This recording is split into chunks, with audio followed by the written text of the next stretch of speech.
உறவுகளை கட்டியெழுப்புவதிலே சில விதிகளை பார்த்து கொண்டிருக்கிறோம். இது உறவு விதிகள் அப்படின்னு கூட சொல்லலாம்.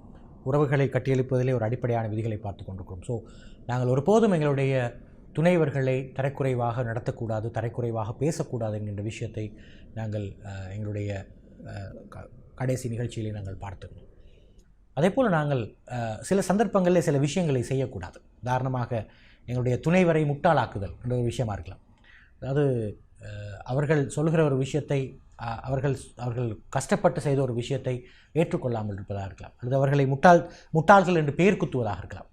ரைட், இது செய்யக்கூடாத ஒரு முக்கியமான விஷயம். துணைவரை மட்டம் தட்டுதலாக இருக்கலாம்.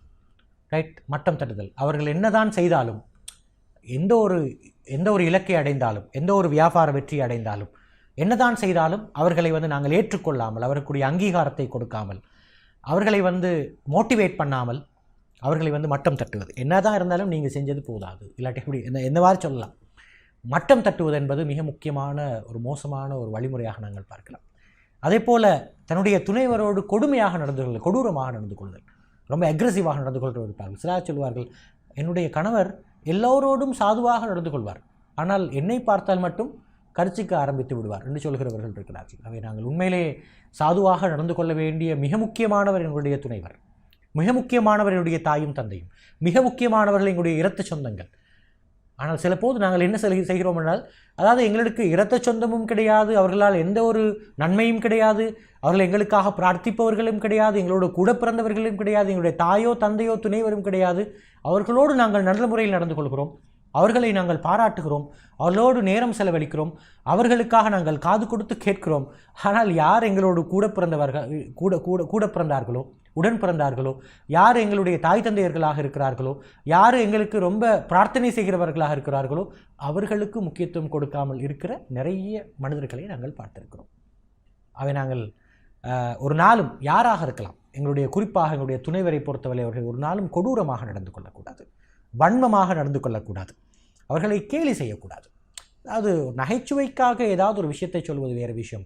அவர்கள் மனது நோகுகிறபடி, மனது ரொம்ப வலிக்கிறபடி அவர்களை கேலிக்குட்படுத்துவது மிக மோசமான ஒரு பழக்கமாக பார்க்கலாம். அது எங்களுடைய உறவிலே ஒரு பெரிய பாதிப்பை ஏற்படுத்துவதை நாங்கள் பார்க்கலாம். அதே போல் அவருடைய பலவீனங்களை பற்றியே அடிக்கடி பேசிக்கொண்டிருப்பது. எந்த மனிதர்கள் தான் பலவீனம் இல்லாமல் இருக்கிறார்கள்?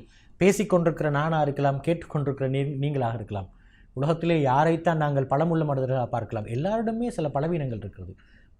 பலவீனம் இல்லாத மனிதர்கள் உலகத்திலே யாருமே கிடையாது.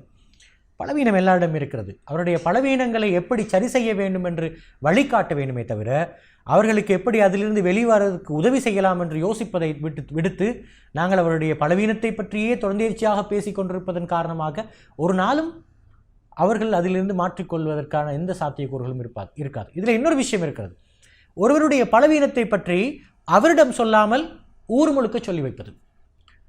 ரைட், உண்மையிலேயே ஒருவரிடம் நீங்கள் ஒரு பலவீனத்தை பார்க்கிறீர்கள், அவரை மாற்ற நினைத்தால் அந்த குறிப்பிட்ட நபரை நேரடியாக அணுகுங்கள், அவரிடம் நேரடியாக நேரத்தை ஒதுக்கிக் கொள்ளுங்கள், நேரடியாக உங்களுடைய பார்வையை அவருக்கு சொல்லுங்கள், உங்களுடைய விமர்சனத்தை நேரடியாக சொல்லுங்கள். அவர் உண்மையிலே திருந்துவதற்கு தயாரான நிலையில் உள்ளவராக இருந்தால் அவர் அதை ஏற்றுக்கொள்வார், அதை மாற்றிக்கொள்வார், அவர் மன்னிப்பு கேட்பார், அவர் அதை திருத்திக் கொள்வார்.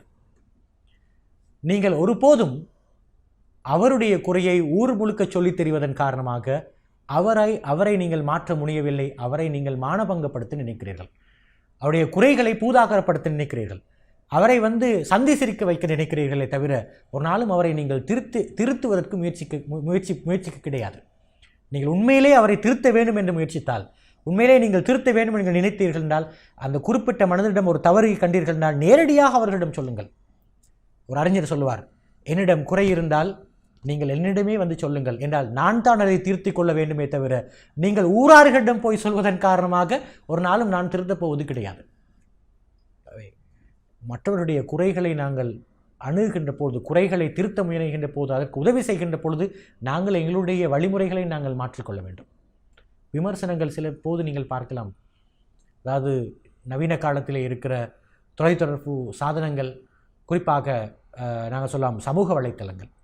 ரைட், இந்த சமூக வலைத்தளங்களிலே ஒரு சமூகத்தினுடைய பிரபலமாக இருக்கலாம், ஒரு சமூகத்தினுடைய முக்கியமான நபராக இருக்கலாம், அவரை பற்றி அவர் செய்யாத ஒரு விஷயமாக இருக்கலாம், அல்லது அவர் செய்த ஒரு விஷயமாக இருக்கலாம், அவரை சந்தி சிரிக்க வைக்க வேண்டும் அப்படின்னு சொல்லி, அவருடைய மானத்தை வாங்க வேண்டும் அப்படின்னு சொல்லி கெட்ட கெட்ட வார்த்தைகள், மோசமான வடிவத்திலே விமர்சனங்களை அள்ளி குவிப்பதை நாங்கள் பார்த்திருக்கிறோம். ரைட். மிக மோசமான ஒரு கேவலமான ஒரு பழக்கமாக நாங்கள் இதை சொல்லலாம். ரைட். குறிப்பாக நாங்கள் பார்க்கலாம், நாங்கள் செய்ய வேண்டிய ஒரு விஷயம் என்று சொன்னால், இது வேதங்களுடைய வழிகாட்டலும் தான். ஒரு சராசரியாக புத்திசாலித்தனமாக யோசிக்கிற ஒரு மனிதனுடைய ஒரு சிந்தனையாக கூட இது இருக்கும். எப்படின்னு சொன்னால், யாரிடம் நாங்கள் குறைகளை காண்கிறோமோ அவரிடம் நேரடியாக போய் அதை சொல்ல வேண்டுமே தவிர, ஊர் முழுக்க சொல்வதால், விமர்சனம் எழுதுவதால், ரைட், ஃபேஸ்புக்கிலே போடுவதால், ரைட், எந்த பிரயோசனமும் நடக்கப் போவது கிடையாது. நாங்கள் உண்மையிலே ஒரு நல்ல மாற்றத்தை விரும்பினால் அவரிடம் நேரடியாக போய் சொல்ல வேண்டும். அதே போலத்தான் எங்களுடைய துணைவர்களோடும் நடந்து கொள்கின்ற பொழுது, குறைகள் இல்லாத மனிதர்கள் யாருமே கிடையாது. அவருடைய பலவீனங்களை நீங்கள் உண்மையாக பலவீனங்களை இல்லாமலாக்க முயற்சி செய்தால், அல்லது பலவீனங்களை பலமாக மாற்றுவதற்கு நீங்கள் முயற்சி செய்கிறீர்கள் என்றால், அப்படியான ஒரு துணையாக நீங்கள் இருந்தால் நீங்கள் செய்ய வேண்டியது அவருடைய குறைகளை, பிழைகளை முதலாவது நீங்கள் அவர்களுக்கு சுட்டிக்காட்டி தெளிவுபடுத்தி அதிலிருந்து எப்படி வெளியே வருவது என்பதற்குரிய வழிகாட்டல்களை அவருக்கு கொடுப்பது தான் உண்மையான ஒரு நல்ல வழிமுறையாக இருக்குமே தவிர, அவருடைய குறைகளை சொல்லியே அவர்களை மனதை நோகடிப்பதன் காரணமாக ஒரு போதும் யாரும் மாறிவிடப் போவது கிடையாது. இதை நாங்கள் எப்போதுமே கருத்தில் கொள்ள வேண்டிய ஒரு விஷயமாக பார்க்கலாம். அதே போல் நான் மேற்சொன்ன விஷயங்கள், அவரை முட்டாளாக்குவது, அவரை மட்டம் தட்டுவது, அவரை கொடூரமாக நடத்துவது, அவர்களை மற்றவர்களுக்கு முன்னால் கேலி செய்வது, அவருடைய பலவீனங்கள் பற்றியே பேசிக் கொண்டிருப்பது, இதை நீங்கள் ஒரு போதும் தனியாக கூட செய்யக்கூடாது. அப்போ தனியாக செய்யக்கூடாது அப்படின்னு சொன்னால் 4 பேருக்கு முன்னால் செய்வது கூடவே கூடாது. நாங்கள் கருத்தில் கொள்ள வேண்டிய மிக முக்கியமான ஒரு விஷயங்களை பார்க்கலாம். அதே போல் ரைட், நீங்கள் ஒரு நாளும் நினைத்து கொள்ளக்கூடாது, நாங்கள் மற்றவர்களை மட்டம் தட்டுவதால் நீங்கள் உயர்ந்தவர்களாக மற்றவர்களால் மதிக்கப்படுவீர்கள் என்று ஒரு நாள் நினைக்கக்கூடாது. ரைட். நீங்கள் மற்றவர்களை மட்டம் தட்டுவதனால் நீங்கள் உயர்ந்தவர்களாக மற்றவர்களால் உயர்ந்தவர்களாக ஆக முடியும் என்றோ, அல்லது மற்றவர்களால் உயர்ந்தவர்களாக கணிக்கப்படுவீர்கள் என்றோ நீங்கள் ஒருபோதும் நினைத்து கொள்ளக்கூடாது. எப்போது நீங்கள் மற்றவர்களை மட்டம் தட்டுகிறீர்களோ, மற்றவருடைய குறைகளை பற்றியே பேசுகிறீர்களோ, ரைட், வெளியே இருக்கிறவர்களும் உங்களை ஒரு நாளும் நல்லவராக பார்க்க மாட்டார்கள். குறை சொல்கிறவராக, விமர்சிக்கிறவராக, பிழை கண்டுபிடிக்கிறவராக, ஒரு கீழ்த்தரமான புத்தி உள்ளவராகத்தான் உங்களை பார்ப்பார்களே தவிர, நீங்கள் விமர்சனம் செய்வதால், நீங்கள் மற்றவர்களுடைய மானத்தை சந்திக்கு இழுப்பதால், மற்றவர்களை பற்றி குறை சொல்வதால் ஒருபோதும் உங்களை ஒரு உயர்ந்த மனிதராக நினைத்துக்கொள்வது கிடையாது. ரைட். அதே போல் நாங்கள் யோசிக்க வேண்டிய முக்கியமான விஷயம், சில நண்பர்கள் நாங்கள் பார்த்திருக்கிறோம், அவர்கள் மற்றவர்களை பற்றி நிறைய குறை சொல்வார்கள். அப்படி குறை சொல்லுகின்ற பொழுது, அதாவது ஒரு 4 பேர் உட்கார்ந்திருப்பார்கள், ஒருவர் ஒருவரை பற்றி அவருடைய விமர்சனங்களை பற்றியே பேசிக்கொண்டிருப்பார், குறைகளை பற்றியே பேசிக்கொண்டிருப்பார். அவருடைய வாடிக்கையாக போயிருக்கும். அப்படி பேசுகிற மனிதர்களிடம் ரொம்ப ஜாக்கிரதையாக இருக்க வேண்டும். அந்த மனிதர்கள் இன்னொருவரை பற்றி உங்களிடம் இப்படி பேசுகிறார் அப்படின்னு சொன்னால், உங்களை பற்றியும் இன்னொருடம் போய் பேச மாட்டார் என்பதற்கு எந்த ஒரு உத்தரவாதமும் கிடையாது. நாளைக்கு உங்களை பற்றியும் பேசுவார், நாளைக்கு உங்களுடைய குறைகளை பற்றியும் பூதாகரப்படுத்தி பேசுவார். அப்படி நாங்கள் நிறைய மனிதர்களை பார்த்திருக்கிறோம். சில நேரம் சிரித்து பேசுவார்கள், மற்றவருடைய குறைகளை பற்றி அப்படியே சந்தோஷமாக சொல்லுவார்கள். இப்படியெல்லாம் இவர் இப்படி செய்தார். எப்போதுமே நாங்கள் கவனத்தில் கொள்ள வேண்டும். அந்த மனிதர்களிடம் ரொம்ப ஜாக்கிரதையாக இருங்கள். முடிந்தால் அவர்களை விட்டு நீங்கியே இருங்கள், ஒதுங்கியே இருங்கள். அவரை ஒரு துஷ்டனாக மதிப்பது தான் எங்களுக்கு செய்ய முடியுமான ஒரு விஷயம். துஷ்டனை கண்டால் தூர விலகு அப்படின்னு சொல்லுவார்கள். அவர் ஒரு அடிப்படையிலே ஒரு துஷ்டன். மற்றவருடைய குறைகளை பற்றி உங்களிடம் பேசுகிறார், மற்றவருடைய குறைகளை பெரிதிப்படுத்துகிறார். மற்றவருடைய குறைகளை சொல்லுவதன் ஊடாக அவரை ஒரு நல்லவராக அவர் காட்டுவதற்கு முயற்சி செய்கிறார். அவர் நிச்சயமாக நாளை ஒரு நாள் உங்களை பற்றியும் குறை சொல்லலாம், உங்களுடைய குறைகளையும் சந்திக்கலாம். உங்களையும் மற்றவர்களுக்கு முன்னால் மானபங்கப்படுத்துவதற்கு ரொம்ப நாள் ஆகாது, எந்த உத்தரவாதமும் கிடையாது. ஆனால் ரொம்ப அவதானமாக இருக்க வேண்டியது மிக முக்கியமான ஒரு விஷயம். அதே போல மற்றவர்களை மட்டம் தட்டுவதன் மூலம் தன்னை உயர்த்தி கொள்ள நினைக்கிறவர்கள் உளவியல் ரீதியாக பாதிக்கப்பட்டவர்கள் என்கின்ற ஒரு கருத்தை உளவியலாளர்கள் பொதுவாக சொல்லுவார்கள். ரைட். இதுக்கு நாங்கள் சுப்பீரியாரிட்டி காம்ப்ளெக்ஸ் அப்படின்னு கூட சொல்லலாம். அதாவது எனக்குத்தான் எல்லாம் தெரியும், என்னால் தான் எல்லாம் முடியும், நான் தான் எல்லாவற்றிலும் முடியுமானவன் என்று சொல்கின்ற ஒரு மனோநிலை. இது அது ஆக மோசமான ஒரு மனோநிலையாக பார்க்கலாம். இப்படியானவர்கள் எப்போதுமே மற்றவர்களை மட்டம் தட்டுவார்கள், மற்றவர்களை பலவீனமானவர்களாக நினைப்பார்கள், மற்றவர்களுக்கு எதுவுமே தெரியாது அப்படின்னு சொல்லி நினைக்கிற மனிதர்கள் நிறைய இருக்கிறார்கள். ஸோ அது ஒரு பலவீனமான மனோநிலை. அந்த மனோநிலையுடையவர்கள் எப்போதுமே ஒரு வகையான குற்ற உணர்ச்சியோடு, ஒரு வகையான டென்ஷனோடு, மன அழுத்தத்தோடு தான் எப்போதுமே இருப்பார்கள். ஸோ நிச்சயமாக அவர்கள் உளவியல் ரீதியாக பாதிக்கப்பட்டவர்கள் என்பதிலே எந்த ஒரு சந்தேகமும் கிடையாது. ரைட். அதே போல் நாங்கள் யோசிக்க வேண்டிய இன்னொரு முக்கியமான விஷயம், அதாவது எப்போதுமே மட்டம் தட்டுவதை மௌனமாக சகித்து கொள்பவரை விட மட்டம் தட்டுபவரை அனைவரும் தரக்குறைவாக நினைப்பார்கள். யாரோ ஒருத்தர் எங்களை பற்றி குறை சொல்கிறாங்க, எங்களை பற்றி விமர்சிக்கிறார்கள், அதை பொறுமையாக நாங்கள் ஏற்றுக்கொள்வோம். பிழைகள் இருந்தால் திருத்திக் கொள்வோம். ரைட். பிழைகள் இல்லாத போது விமர்சனமாக இருந்தால் அதை நாங்கள் ஏற்றுக்கொள்வோம். அப்படி மௌனமாக இருப்போம். அப்படி மௌனமாக இருப்பவரை ஒரு நாளும் யாருமே பலவீனமானவர்களாக நினைக்க மாட்டார்கள். யாரை பலவீனமானவர்களாக நினைப்பார்கள் என்று சொன்னால், யாரும் மட்டம் தட்டுகிறார்களோ, ரைட், மற்றவர்களை மட்டம் தட்டுகிறார்களோ அவர்களைத்தான் பலவீனமானவர்களாக நினைப்பார்கள், குறையுடையவர்களாக நினைப்பார்கள். ஆனால் சிலபோது மட்டம் தட்டுகிறவர்களுக்கு அது தெரியாமல் இருக்கிறது. அவர்கள் என்ன நினைக்கிறார்கள் அப்படின்னு சொன்னால், நான் மற்றவர்களை மட்டம் தட்டுவதன் காரணமாக எனக்கு ஒரு அந்தஸ்தை நான் வளர்த்துக் கொள்கிறேன், அல்லது மற்றவர்கள் என்னை மதிக்கிறார்கள், நான் குறை இல்லாதவனாக மற்றவர்களுக்கு காட்டப்படுகிறேன் அப்படி உணர்கிறார். ஆனால் யதார்த்தம் அப்படி கிடையாது. நீங்கள் மற்றவர்களை குறை சொல்ல ஆரம்பித்தால், நீங்கள் மற்றவர்களை மட்டம் தட்ட ஆரம்பித்தால், மற்றவர்களை ஏற்றுக்கொள்ளாமல் இருந்தால், மற்றவர்களுடைய ஆற்றல்களை நீங்கள் மறுதளிக்க ஆரம்பித்தால், நீங்கள் உங்களுக்கே குழி வெட்டி கொள்கிறீர்கள், நீங்கள் உங்களுடைய திறமைகளுக்கே ஆப்பு வைத்துக் கொள்கிறீர்கள் என்பதுதான் ஒரு யதார்த்தமான உண்மை. ரைட். இந்த விஷயத்தை புரிந்து கொள்ள வேண்டும். குறிப்பாக எங்களுடைய துணைவியரோடு நாங்கள் நடந்து கொள்கின்ற பொழுது ஒரு நாளும் எங்களுடைய துணைவியர்களை மட்டம் தட்டி பேசுகிறவர்களாகவோ தரக்குறைவாக பேசுகிறவர்களாகவோ நாங்கள் ஒருபோதும் இருக்கக்கூடாது. அப்படி இருப்பது எங்களுடைய உறவிலே பெரிய ஒரு பாதிப்பை ஏற்படுத்தும். உறவை வளர்த்துக்கொள்ள விரும்பினால், உறவை மேம்படுத்த விரும்பினால் நீங்கள் செய்ய வேண்டிய அடுத்த முக்கியமான விஷயம், உங்களுடைய யாரோடு உறவை வளர்த்துக்கொள்ள விரும்புகிறீர்களோ அவருடைய கனவுகளை பற்றி பேச ஆரம்பியுங்கள். அவர்கள் எதை நேசிக்கிறார்கள் என்பதை நீங்கள் புரிந்து கொள்ள ஆரம்பியுங்கள். அவர்கள் யாராக வர வேண்டும் என்று எதிர்பார்க்கிறார்கள் என்பதை நீங்கள் புரிந்து கொள்ள ஆரம்பியுங்கள். அவருடைய கனவுகள் என்ன, அவருடைய இலட்சியம் என்ன, அவருடைய திட்டங்கள் என்ன, அதை எப்படி அவர்கள் முயற்சி செய்து கொண்டிருக்கிறார்கள், அவருடைய முயற்சியில் ஏதாவது தடைகள் இருக்கிறதா, அதற்கு என்னாலான என்ன முயற்சிகளை செய்ய வேண்டும் என்று சொல்லி ஒவ்வொரு துணைவரும் முயற்சி செய்கின்ற பொழுது, ஒவ்வொரு துணைவியரும் முயற்சி செய்கின்ற பொழுது நிச்சயமாக அந்த உறவு பூத்துக்கொள்ளுகின்ற ஒரு உறவாக மாறும் என்பதிலே சந்தேகம் கிடையாது. என்னுடைய துணைவர் எதுவாக ஆக விரும்புகிறார், அவருடைய கனவுகளுக்கு முக்கியத்துவம் நாங்கள் கொடுக்க வேண்டும். அவருடைய இலட்சியம் இருக்கும். சில போது நீங்கள் பார்க்கலாம், சில நேரம் திருமண வாழ்க்கை என்பது இலட்சியங்களை இல்லாமலாக்குகின்ற, இலட்சியங்களை அழித்து போடுகின்ற ஒரு உறவாக கூட சில போது மாறி இருக்கிறது. எல்லோருக்கும் கிடையாது, சிலருக்கு. திருமணம் எடுத்த பிறகு கணவனுடைய சப்போர்ட்டோடு, உதவியோடு, கணவனுடைய அங்கீகாரத்தோடு, கணவனுடைய அனுமதியோடு, கணவனுடைய விருப்பத்தோடு தொடர்ந்தேர்ச்சியாக படித்து வாழ்க்கையிலே சாதித்த நிறைய பேரை பார்த்திருக்கிறோம். மறுதலையாக நிறைய கனவு கண்டவர்கள், நிறைய வாழ்க்கையிலே முன்னேற வேண்டும் என்று நினைத்தவர்கள் திருமண வாழ்க்கை அவருடைய ஆரம்பித்ததன் விளைவாக தன்னுடைய கனவுகளை எய்த முடியாதவர்களாக, கனவுகள் சிதைந்தவர்களாக, அப்படியே வாழ்க்கையிலே சில போது நாங்கள் எதுவுமே சாதிக்கவில்லையே என்கின்ற ஒரு கில்ட்டி கான்சியஸோடு, ஒரு குற்ற உணர்ச்சியோடு வாழ்க்கை முழுக்க வாழ்ந்து கொண்டிருப்பதை கூட நாங்கள் பார்த்திருக்கிறோம். சொல்ல வருகிற விஷயம், ஒரு துணைவர் தொடர்ந்தேர்ச்சியாக உறவை வளப்படுத்திக் கொள்வதற்கு ஒரு அன்பினுடைய ஒரு முக்கியமான விதியாக நாங்கள் பார்க்கலாம், அன்பின் விதியாக பார்க்கலாம். இது எழுதப்படாத விதி என்று சொல்லுவோம் நாங்கள், அன்பினுடைய எழுதப்படாத விதி. என்னுடைய துணைவருடைய இலட்சியங்களுக்கு, என்னுடைய துணைவருடைய கனவுகளுக்கு நாங்கள் முக்கியத்துவம் கொடுப்பது, அதை நிறைவேற்றுவதற்கு எங்களாலான முயற்சிகளை நாங்கள் செய்வது, அதற்காக சில சந்தர்ப்பங்களிலே சகிப்புத்தன்மையோடு நடந்து கொள்வது. சில போது உங்களுடைய சந்தோஷங்களை இழக்க நேரிடலாம். உங்களுடைய துணைவரை ஒரு நல்ல இடத்துக்கு முன்னேற்ற வேண்டுமென்றால் உங்களுடைய சில சந்தோஷங்களை இழக்க வேண்டி ஏற்படலாம், சில அர்ப்பணிப்புகள் செய்ய வேண்டி ஏற்படலாம், சில தியாகங்கள் செய்ய வேண்டி ஏற்படலாம். அதை சகித்துக்கொள்வதும் மிக முக்கியமானது. நம்பிக்கையோடு நடந்து கொள்வதும் முக்கியமானது. நடந்து கொள்கின்ற பொழுது நிச்சயமாக அவருடைய கனவுகளுக்கு முக்கியத்துவம் கொடுக்கின்ற பொழுது நிச்சயமாக எங்களுடைய உறவுகள் இன்னும் வலுப்பெறுவதை நாங்கள் பார்க்கலாம். அதே போல அவர்களுடைய நோக்கில் நாங்கள் அந்த குறிப்பிட்ட இலட்சியத்தை பார்க்க ஆரம்பிக்க வேண்டும். அவர்கள் எப்படி அந்த இலட்சியத்தை பார்க்கிறார்கள், வாழ்க்கையிலே எவ்வளவு மிக முக்கியமான ஒரு விஷயமாக அதை அவர்கள் பார்க்கிறார்கள் என்பதை நாங்கள் உணர ஆரம்பிப்பதும் மிக முக்கியமான ஒரு விஷயமாக பார்க்கலாம்.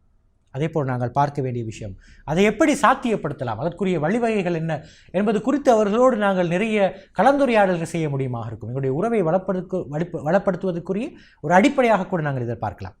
ஒரு நாளும் ஒரு போதும் அவங்களுடைய இலட்சியங்களை உங்களோடு பேசுகின்ற பொழுது, அதை பற்றி கலந்துரையாடுகின்ற பொழுது முகத்தில் எடுத்தால் போல அப்படி செய்ய முடியாது, நான் அதுக்கு உதவி செய்ய மாட்டேன் அப்படின்னு சொல்லி பேசுவதை விடுத்து, அதுக்கு எந்த வகையில் நான் உங்களுக்கு உதவி செய்ய முடியும், எந்த வகையில் நாங்கள் அதை மாற்றிக்கொள்ளலாம், எந்த வகையில் அதை நாங்கள் மோடிஃபை பண்ணிக்கொள்ளலாம், எப்போது நாங்கள் அதை ஆரம்பிக்கலாம், எப்போது ஆரம்பிப்பது உசிதமான ஒரு விஷயமாக இருக்கும், எப்போது ஆரம்பிப்பது பொருத்தமான ஒரு விஷயமாக இருக்கும் என்று என்னுடைய உரையாடல்களை தொடர்கின்ற பொழுது நிச்சயமாக அந்த உறவு ஒரு பூத்து குலுங்குகின்ற ஒரு உறவாக நிச்சயமாக இருக்கும். அவர்களுடைய கனவுகளை நனவாக்குவதற்கு நாங்கள் முயற்சி செய்கின்ற பொழுது அதுவே நம்பிக்கையினுடைய ஒரு, அதாவது அன்பினுடைய ஒரு அடிப்படையாக மாறும். எப்போதுமே ஒரு துணைவர் தன்னுடைய மற்ற துணைவருடைய ஒரு துணைவியாக இருக்கலாம், ஒரு துணைவராக இருக்கலாம், எப்போது தன்னுடைய துணை தனக்கு தன்னுடைய இலட்சியத்திலே உதவியாக இருக்கிறது என்று சொல்லி ஒரு துணைவரோ ஒரு துணைவியோ உணர ஆரம்பித்தால், அதை புரிந்து கொள்ள ஆரம்பித்தால், அவர்கள் ஒருபோதும் அந்த உறவை விட்டு நீங்கி இருப்பதற்கு ஒரு நாளும் விரும்ப மாட்டார்கள். எப்போது ஒரு கணவரோ மனைவியோ அல்லது ஒரு துணைவரோ துணைவியோ எப்போது என்னுடைய இலட்சியங்களுக்கு, என்னுடைய கனவுகளுக்கு இந்த திருமணம் ஒரு முட்டுக்கட்டை, இந்த உறவு ஒரு முட்டுக்கட்டை, இந்த நபர் ஒரு முட்டுக்கட்டை என்று சொல்லி புரிந்து கொள்ள ஆரம்பிப்பார்களோ, அப்படி அதை யோசிக்க ஆரம்பிப்பார்களோ, அப்போது நிச்சயமாக அந்த உறவிலே கசப்புத்தன்மை அதாவது கசப்புத்தன்மை வளருவதை நாங்கள் பார்க்கலாம். அவை நாங்கள் என்ன செய்யலாம் அப்படின்னு சொன்னால், நாங்கள் எழுதப்படாத ஒரு விதியாக நாங்கள் ஆரம்பத்திலே சொன்னோம். அதாவது மற்றவர்களுடைய எங்களுடைய துணைவருடைய கனவுகளுக்கு, துணைவருடைய இலட்சியங்களுக்கு நாங்கள் முக்கியத்துவம் கொடுக்கின்ற அந்த பொறுப்பை நாங்கள் ஏற்றுக்கொள்ள வேண்டும். அவர்களை வளப்படுத்த வேண்டும். நான் எப்போதுமே என்னுடைய நிகழ்ச்சிகளிலே நேரடியாக நடக்கின்ற சில நிகழ்ச்சிகளை சொல்லுகிற ஒரு முக்கியமான விஷயம், அதாவது உங்களுடைய மனைவி, குறிப்பாக ஆண்களுக்கு சொல்லுகிற ஒரு முக்கியமான விஷயம், உங்களுடைய மனைவிக்கு நீங்கள் கொடுத்து விட்டு போகின்ற ஒரு பெரிய சொத்து அவர்களுக்கு நீங்கள் விட்டு போகின்ற வீடு வாசல்களோ சொத்து செல்வங்களோ கிடையாது. அதைவிட மிக உயர்ந்த சொத்து என்னன்னு சொன்னால், அவர்களை சுதந்திரமாக நிற்கின்றவர்களாக, இண்டிபெண்டாக அவருடைய வாழ்க்கையை நீங்கள் மரணித்தாலும் கூட, நீங்கள் இறந்தாலும் கூட இண்டிபெண்டாக அவர்களுடைய வாழ்க்கையை முன்கொண்டு செல்ல முடியும் என்கின்ற அளவுக்கு அவர்களை சரியாக எம்பவர்மெண்ட் பண்ணிவிட்டு, அவர்களை சரியாக அவர்களுக்கு கற்றுக் கொடுத்து விட்டு, அவருடைய இலட்சியங்களுக்கு மரியாதை கொடுத்து விட்டு, அவருடைய இலட்சியங்களுக்கு உரமூட்டி விட்டு நீங்கள் போவது தான் நீங்கள் அவர்களுக்கு விட்டு செல்கின்ற ஒரு பெரிய சொத்தாக நீங்கள் பாருங்கள் அப்படின்ற ஒரு விஷயத்தை நான் எப்போதுமே என்னுடைய நிகழ்ச்சியிலே சொல்வதுண்டு. அதே போல் ஒவ்வொரு துணைவிமாருக்கும் சொல்லுகின்ற ஒரு முக்கியமான விஷயம், உங்களுடைய கணவருக்கு நீங்கள் செய்கின்ற ஒரு பெரிய உதவி, உங்களுடைய கணவரிடம் உங்களுக்கு ரொம்ப மரியாதை ஏற்படுத்துகின்ற ஒரு முக்கியமான விஷயம் என்னென்னு சொன்னால், அவருடைய கனவை நீங்கள் புரிந்து கொள்ளுங்கள். அவர் எதற்காக முயற்சி செய்கிறார் என்பதை புரிந்து கொள்ளுங்கள். அதற்குரிய ஆலோசனைகளை உங்களுக்கு முடிந்தால் வழங்குங்கள், அல்லது அதற்காக பிரார்த்தனை செய்யுங்கள். அதற்காக நான் எப்போதுமே உங்களுக்காக காத்து கொண்டிருக்கிறேன், அந்த குறிப்பிட்ட இலட்சியம் முடியும் வரை, அந்த குறிப்பிட்ட உங்களுடைய கனவுகள் நிறைவேறும் வரை உங்களுக்கு நான் பிரார்த்தனை செய்து கொண்டிருக்கிறேன். அந்த குறிப்பிட்ட விஷயத்தை நீங்கள் எப்படி போய்கொண்டிருக்கிறீர்கள், ஏதாவது தடைகள் இருக்கிறதா, அதை நாங்கள் எப்படி 2 பேரும் சேர்ந்து ஏதாவது முகம் கொடுக்கலாமா என்று அடிக்கடி நீங்கள் உங்களுடைய துணைவரோடு பேசுகின்ற பொழுது, என்னுடைய மனைவி, என்னுடைய துணைவி என்னோடு எப்போதுமே என்னுடைய இலட்சியத்திலே 2 கலந்திருக்கிறார் என்று சொல்லி நீங்கள் பார்க்கலாம். அந்த கணவருக்கும் அந்த மனைவிக்கும் இடையில் இருக்கிற உறவு ஒருபோதும் ஒரு பிரிவடையாத ஒரு நல்ல உறவாக வளர்ந்து செல்வதை நீங்கள் பார்க்கலாம். ஒரு நல்ல உதாரணம், அமெரிக்காவுடைய முன்னாள் ஜனாதிபதி பராக் ஒபாமா. அந்த பராக் ஒபாமா ஜனாதிபதியினுடைய வாழ்க்கை காலத்தில் அவருடைய மனைவி எவ்வளவு தூரம் அவர்களுக்கு உந்து சக்தியாக இருந்திருக்கிறார்கள் என்பதை நீங்கள் படிக்க ஆரம்பித்தால் நீங்கள் சில விஷயங்களை புரிந்து கொள்வீர்கள். அதாவது நாங்கள் சொல்லும், இப்போது வாழ்ந்து கொண்டிருக்கிற மனிதர்களை பற்றி பேசுகிறோம், ரைட்? அவர்களுடைய மனைவி எவ்வளவு தூரம் உந்து சக்தியாக இருந்திருக்கிறார்கள், அதனால் அவருடைய உறவு எவ்வளோ காலம் ரொம்ப சிறப்பாக சந்தோஷமாக இருக்கிறதுன்னு பார்க்கலாம், ரைட்? இந்த மாதிரி உலக வரலாற்றிலே நிறைய மனிதர்கள் நாங்கள் கடந்து போயிருக்கோம். அவருடைய துணைவிமார் நிறைய உதவிகள் செய்திருக்கிறார்கள், நிறைய அவர்களுக்கு உந்து சக்தியாக இருந்திருக்கிறார்கள், மோட்டிவேட் பண்ணியிருக்கிறார்கள். அவர்கள் விழுந்து விடுகின்ற பொழுதெல்லாம் அவர்களுக்கு ஒரு ஆதாரமாக இருந்திருக்கிறார்கள். அப்படியான துணைவியரை, அப்படியான கணவன்மாரை யாரும் விட்டு கொடுக்க மாட்டார்கள், அவர்களுக்கு முக்கியத்துவத்தை கொடுப்பார்கள். அப்படியானவர்களையும் நாங்கள் பார்த்திருக்கிறோம். அவை எப்போதும் எங்களுடைய உறவுகளை நாங்கள் வளர்த்து கொள்ள விரும்புகின்ற பொழுது, எங்களுடைய துணைவியினுடைய அல்லது எங்களுடைய துணையினுடைய இலட்சியங்களுக்கு, கனவுகளுக்கு முக்கியத்துவம் கொடுப்பவர்களாக நாங்கள் மாற வேண்டும். அவர்களுடைய கனவுகளை எங்களுடைய கனவுகளாக நாங்கள் மாற்றிக்கொள்ள வேண்டும். அதற்கு உதவி செய்கிற மனிதர்களாக நாங்கள் மாறுகிற பொழுது நிச்சயமாக எங்களுடைய உறவுகளும் நிச்சயமாக படிப்படியாக வளம் பெறுவதை, பூத்து குலுங்குவதை நீங்கள் பார்க்க முடியுமா இருக்கும்.